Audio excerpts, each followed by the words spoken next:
prominent universities. So with blockchain, I'm just giving one example that you can prevent such fraud. So what are the types of blockchains in the marketplace? Public blockchains, which is an equivalent of an internet. Federated Hello, blockchains, and which is an welcome equivalent of to the an intranet. postgraduate program offered by And private Econ School of blockchain, which is Business at the within a University. company internal to it. So these are the three types of blockchains, and there are several platforms out there that can provide a solution. IBM has this platform called Hyperledger, and then we have Ethereum. R3 is a consortium of over 200 companies that came up their own platform, Ripple, multi-chain. Depending on the application and the size, you can choose some of these platforms to implement a solution using blockchain. The financial services side, retail banks, securities processing, insurance, trade finance, and investment banking, they're all already implementing solutions using blockchain. And some of the key use cases for the blockchain are cross-border payments, securities trading and settlement, securities insurance and servicing, trade finance, digital identity, syndicated lending. So the use cases are every day evolving. And personally, I was involved in this when I was with Bank of New York Mellon, implementing some of the solutions. There was some cynicism about the blockchain before, but now the banks are accepting it. Bank of America, Goldman Sachs, JP Morgan Chase, Citibank, Bank of New York Mellon, they all have different patents already filed, and they're implementing solutions. They have their own coins. As an example, Jamie Dimon, JP Morgan CEO, in 2007, he said Bitcoin is a fraud. 2008, I regret saying that. In 2019, welcome JPM coins, and they came up with their own coins, so they're all accepted. The reason the cryptocurrency is not in the marketplace widely yet, because the central banks are threatened losing their control. So they are very much protecting themselves. So eventually, the cryptocurrency will prevail and it will come back, so that democracy will exist. And people will dictate the value of a given currency rather than central banks. The government have to come down and start accepting cryptocurrency. Government of India already took a positive. The Reserve Bank of India already took a positive step towards it. It's unavoidable that we cannot stop using cryptocurrency. So the next favorite subject for me is the genetic testing in the healthcare side. It's going to truly revolutionize in the preventive care, and also in some cases the treatments as well. So it is a DNA sequencing is there for a long time, but the cost of doing sequencing is very high.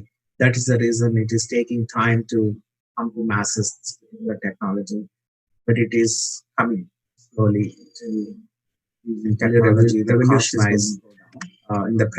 So diagnose your disease, pinpoint the genetic factors that caused your disease, predict how severe your disease might be, choose best medicine and correct dosage, discover genetic factors that increase your disease risk, find genetic factors that could be passed to your children, screen newborns for certain treatable conditions.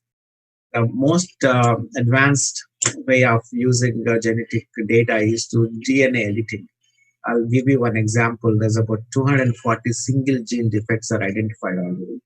So one of them is called the sickle cell anemia, that is very predominant in tribal areas, especially in India. 40 million people have this disease. Because of this, the red blood cells harden and the flow is reduced. And people die very young age. And this is a single gene defect, and this can be edited, and we can eliminate this particular disease from the planet. This is one of the things I'm personally working with. currently the gene editing is still expensive. So when it becomes cheaper, we can knock off this 250, 240 single gene detected diseases from the planet. This is one of the things my mentor, Dr. Kalam, wanted to pursue seriously, preventive care. Precision medicine is another area that we can use gene technology. So it is going to help us in proactive and predictive diagnosis of diseases, stem cell therapy, regenerative medicine, safer procedures, individualized precision medicine. Pharma companies are already coming up with precision medicine. An example is when you have a cancer, most of the time they go through a chemotherapy, and every person reacts differently to that chemo. Some people lose hair, some people have rashes, some people vomiting. But if a precision chemo is prepared exclusively for them based on the genetic condition, it will be a lot more suitable for them. They will have less adverse reactions.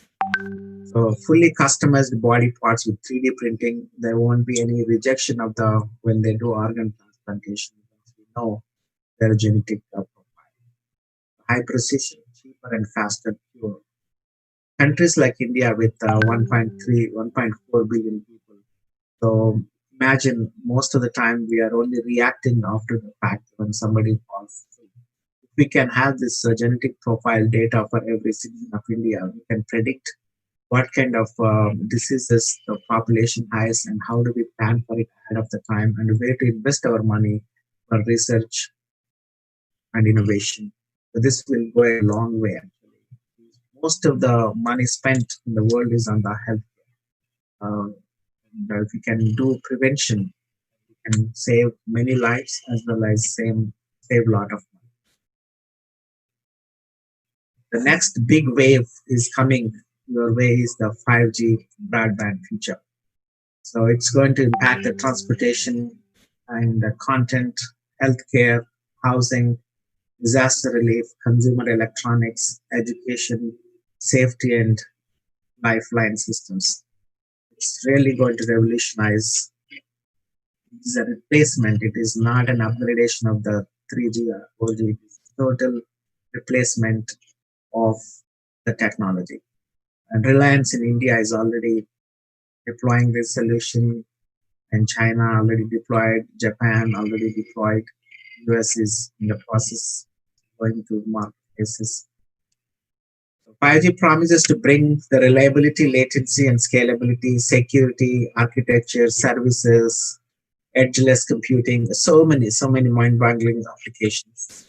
And by 2021, 5G's broadband enablement of IoT use cases will drive 70% of the G2000 companies spend $1.2 billion. The global 5G value chain will generate 3.5 trillion in output and support of 22 million jobs by 2035. So this is a very, very upcoming area that enormous amount of jobs will be created because every application. The global economic impact of 5G in goods and services will reach $12 trillion by 2030. So this is a very, very big area that you can focus on offering different curriculum to engage people so that they can find very high paying jobs. The 5G is going to have 10 times decrease in latency, 10 times connectivity density, spectrum efficiency times, traffic capacity will increase by 100 times, experience throughput by 10 times, and network efficiency by 100 times. So this is really, really, really mind-boggling to see. Latency will be as low as 1 millisecond and enable more efficient signaling for IoT connectivity, more bits per hertz, enable network hyperdensification, multi-Gbps peak rates will be achieved with uniformity, network energy consumption. The switch to 5G will mean longer battery life for your device. So you don't need to worry about lower costs, enhanced cellular footprints, higher throughput, enhanced capacity, low latency, and virtual no packet run. It's again an area that you can start looking into from employment point of view as well as investment point of view.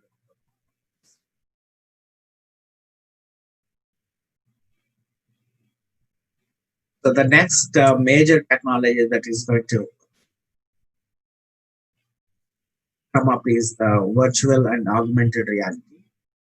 Virtual reality immerses users in an imagined and replicated world.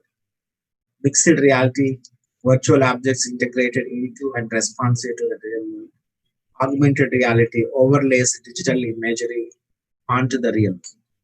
So we will see the amount of potential we have here. I'll take one example of the augmented reality. So you are having this Google Maps and directions that you get to use most of the time. But when it says turn left, turn right, or go straight, you don't know what is on the left side, what is on the right side, or what is in front. So augmented reality will replace the real physical situation. What is on your left side? It's a McDonald's or a Kentucky, or it's a office building. Clear cut image of that particular area. So this is truly going to revolutionize the way we are going to use the technology for daily living. So it's about close to $35 billion industry, and and enterprise and public sector consumers, video games, live events, and video entertainment, healthcare, engineering, real estate, retail, every area that you're going to have this augmented and virtual reality. I'll give you one example.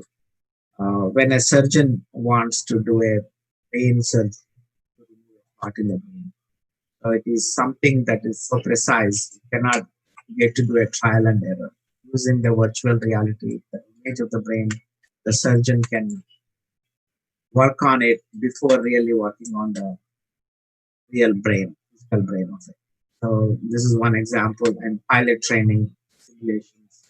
Right now you have, but using virtual reality with augmentation involved, you could really fly the planes virtually and get trained. Significant amount of cost saving and the precision training can. These are some of the examples. Another example is when you want to buy a house, you don't need to physically visit the entire VR walkthrough of the house can happen sitting in your home having this VR glasses. So these are some of the examples, but there's so many use cases of using VR. The next one is autonomous vehicles, hyperloops, and EVs, electronic vehicles, battery operated vehicles. This is already a reality. The government of India by 2030 they mandated that all the combustion engine vehicles need to be replaced. Our roads may not be conducive for autonomous driverless cars, but Google campus are already using this. Even Uber is testing driverless cars. This is really mind-boggling to think how we going to live in the future. Um, Using this autonomous vehicles, you can have efficient toll booths, parking, electric car charging stations, carpooling, smart contracts, centralized monitoring and traffic management, hyperloops. It's a new technology that is already being in the market for quite some time, but the real implementation is in still progress. When you take flight from, you start from your home, drive for half an hour to 1 hour, go through the traffic to reach the airport, you have 1 more hour of security checking, then you will be sitting in an area to board the plane. Minimum you will be wasting about 3 to 4 hours. To take a train, it will be half an hour to 1 hour max.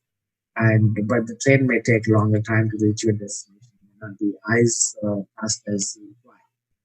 So Hyperloop is going to combine those two areas. And, you will be traveling in a comfortable way, in the fastest, cheaper way. So this is revolutionizing. I think Bombay to Pune or Bombay to Ahmedabad, they're already planning in. So think of this area also. So it's going to have a time saving compared to smart city solutions is another big area, especially in India right now. India is doing about 99 smart cities. Interestingly, they, it's about $1.2 trillion project projected to be. The government of India was able to $30 billion so far, and it's a long way to go. They are looking for private-public partnership to address the smart city solutions throughout India and many countries all over the world are already. This is another area you can focus on for employment and investment.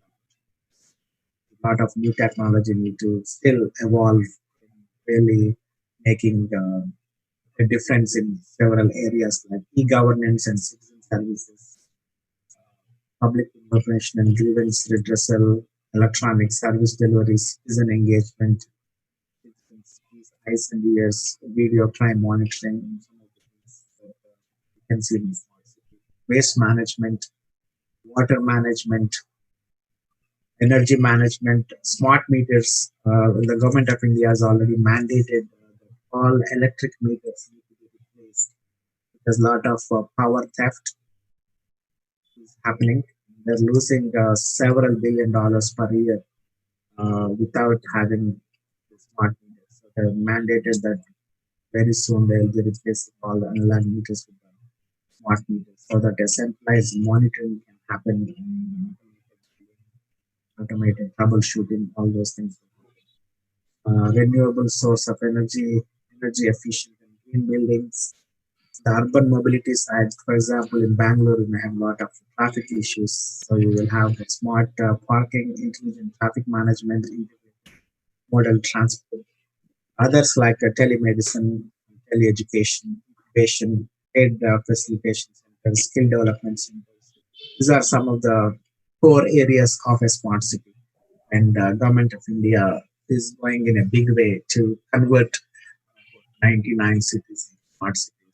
Because of the land size we have, it's building a green smart city is not feasible. So on converting, retrofitting the existing cities into smart cities. It is difficult and expensive to do that because a lot of inconvenience and you have alternate ways of allowing people to live while converting the city into smart city.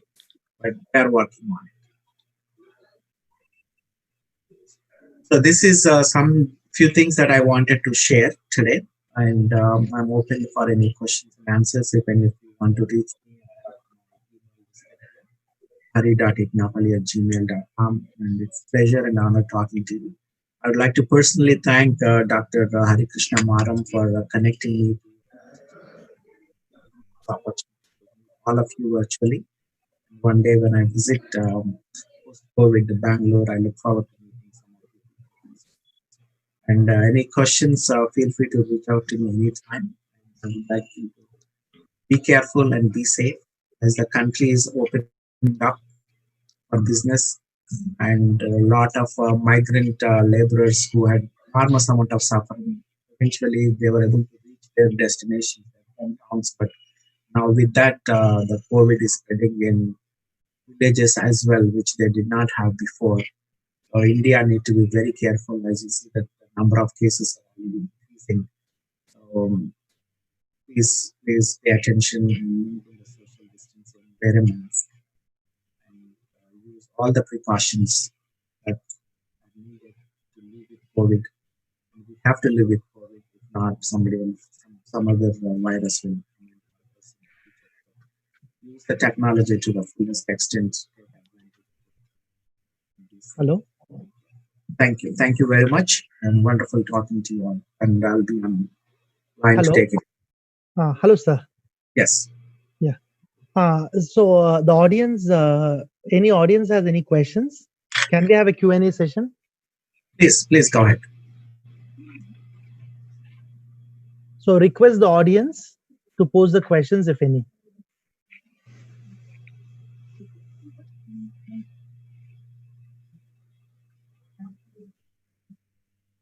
or if at all you have any questions, the audience, please put it to the chat box. So we will just take those questions and sir, can we email you, sir, the questions?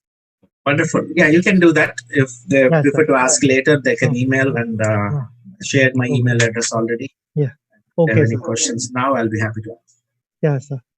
So hope the session is complete. Thanksgiving is the best giving. I, on behalf of RNSIT MBA, thank Dr.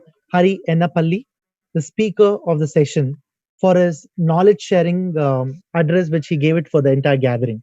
Thank you so much, sir, on behalf of RNS family. You're very And welcome. thank you, sir.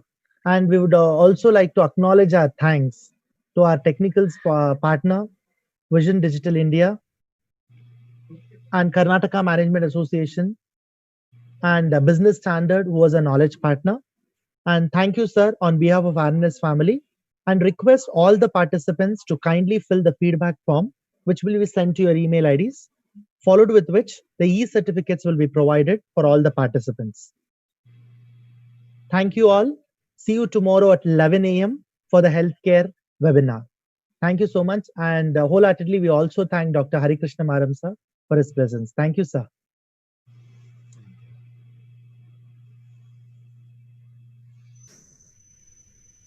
Thank you all.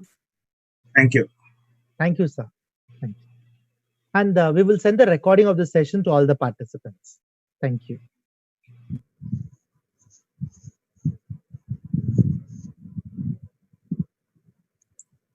Is tomorrow's webinar with the same link, sir?